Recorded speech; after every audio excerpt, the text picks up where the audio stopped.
presidente Lula tentou trazer a cúpula do BRICS, que é a sigla que envolve a união dos países Brasil, Rússia, Índia, China e South Africa, África do Sul. Ele tentou trazer para a cúpula do BRICS o tema da guerra da Ucrânia, mas viu o assunto ser praticamente ignorado pelos líderes da China, Índia e África do Sul. Nós não temos esse tamanho. Lula focou seu discurso nas consequências da guerra para o mundo, principalmente para os países em desenvolvimento. A guerra evidencia as limitações do Conselho de Segurança da ONU. O BRICS se consolidou como um fórum para discussão, isso aí, discutir, dos principais temas que afetam a paz e a segurança mundial. É gostoso. Não podemos nos furtar a tratar do principal conflito da atualidade, ainda que não vai resolver nada, e que tem consequências globais. Além de Lula, quem também falou sobre a guerra foi o próprio presidente da Rússia, Vladimir Putin, que usou seu pronunciamento em vídeo para fazer uma defesa enfática da ação militar russa e culpar o Ocidente pelo conflito. Abre aspas, provavelmente traduzido em português. A aspiração em preservar essa hegemonia no mundo provocou a profunda crise na Ucrânia.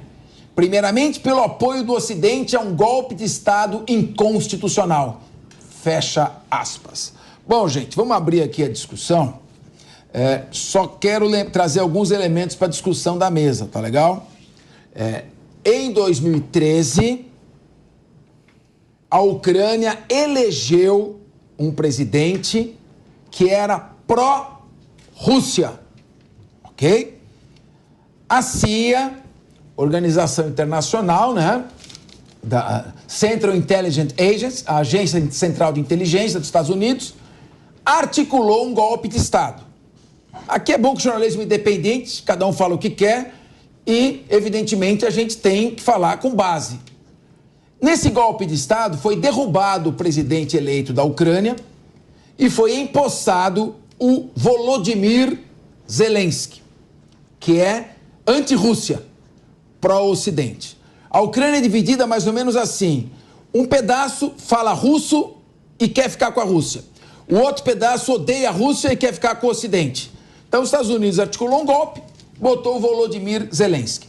Bom, a OTAN pretendia instalar uma base militar no posto de Sevastopol. O Putin foi lá e ocupou a Crimeia. Muito bem. Aí a OTAN começou a armar a Ucrânia. Pouca gente sabe disso, mas a Ucrânia era o segundo maior exército da OTAN.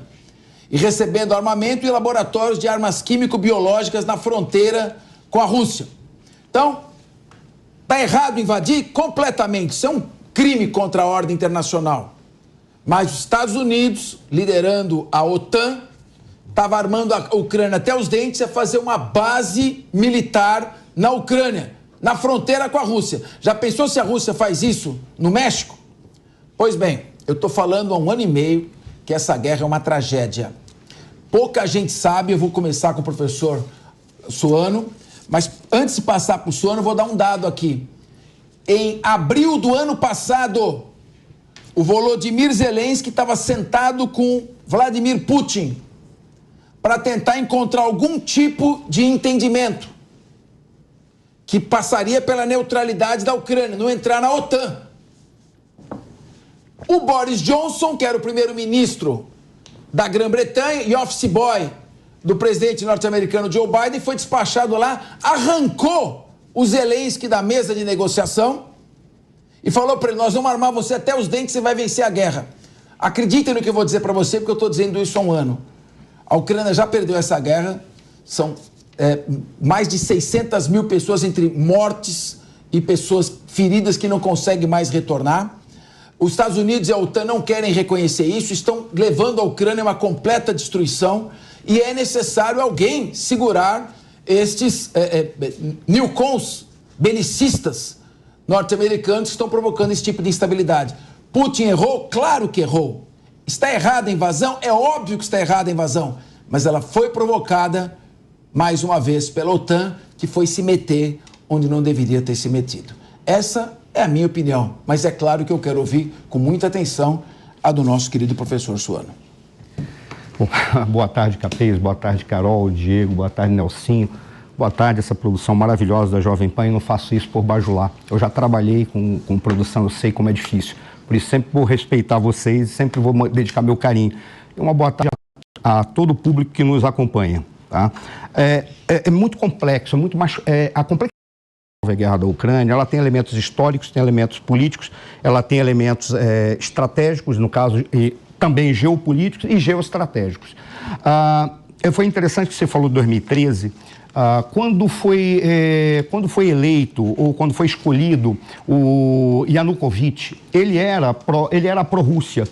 E ele, sendo pró-Rússia, ele acabou migrando para a União Europeia e depois retrocedeu. Ali houve toda uma confusão e ocorreram alguns elementos que não eram elementos adequados. Por exemplo, a queda do Yanukovych, ele foi empichado, sem ter quórum suficiente, estava em trânsito. Constitucionalmente isso não era possível. Ou seja, foi inadequada o impeachment do Yanukovych. Quando ele cai, aí houve todo um conjunto de manifestações e mobilizações, ao ponto de a Rússia ir e ocupar definitivamente, ou pedir de alguma forma que a Crimeia se separasse da Ucrânia, que ali também teve um lado extremamente inconstitucional. Fizeram um referendo e a Crimeia, 98%, que ela é realmente etnicamente mais vinculada à Rússia, solicitou a separação da Ucrânia. O problema é que a Constituição ucraniana ela prescrevia que só poderia haver um referendo dessa natureza se toda a população ucraniana participasse e não a população de um único oblast. Em síntese, nós tivemos um conjunto de inconstitucionalidades de vários lados, e ali não foi apenas um. Eu, como sou conservador e eu leio os conservadores americanos, eu me baseio sempre no Henry Kissinger e me baseio sempre no John Keegan. Puta, agora me deu branco. O nome dele, que era o Mr. X, que escreveu.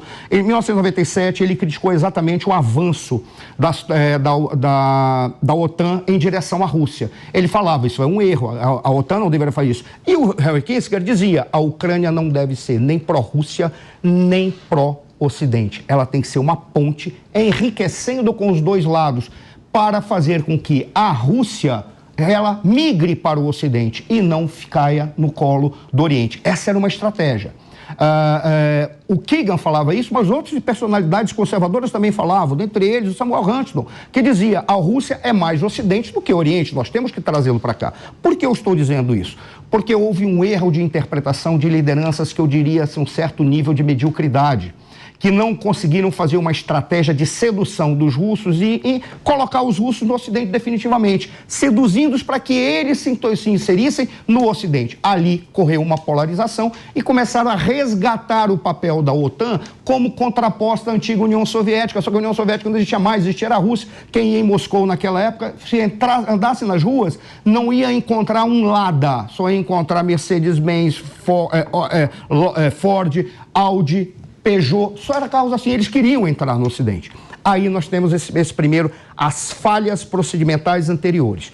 Quando ocorreu agora a invasão, o Putin utilizou esse argumento, mas ele não poderia, em hipótese alguma, dizer que ele ia fazer uma invasão. Por isso que ele nomeou como operação especial, militar especial. Ele não poderia dizer. Por quê? Porque pelos critérios da guerra justa, ele estava totalmente afastado. E ele sabia que ali ia ser considerado uma invasão.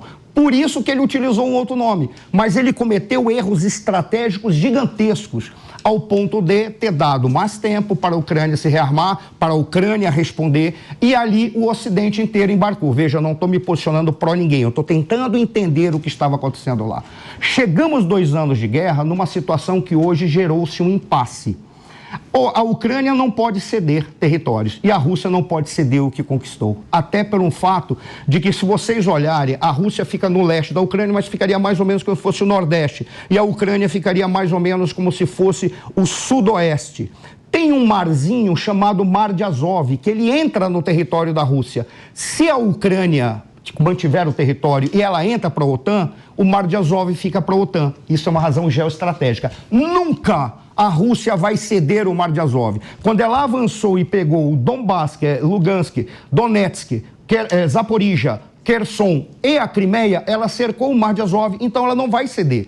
Nós vivemos um impasse que agora é como fazer com que a Ucrânia retroceda em algumas exigências e a Rússia retroceda a outras. Por qual razão? Porque o que se vive é uma situação de usar o fator tempo para ver quem se esgota primeiro.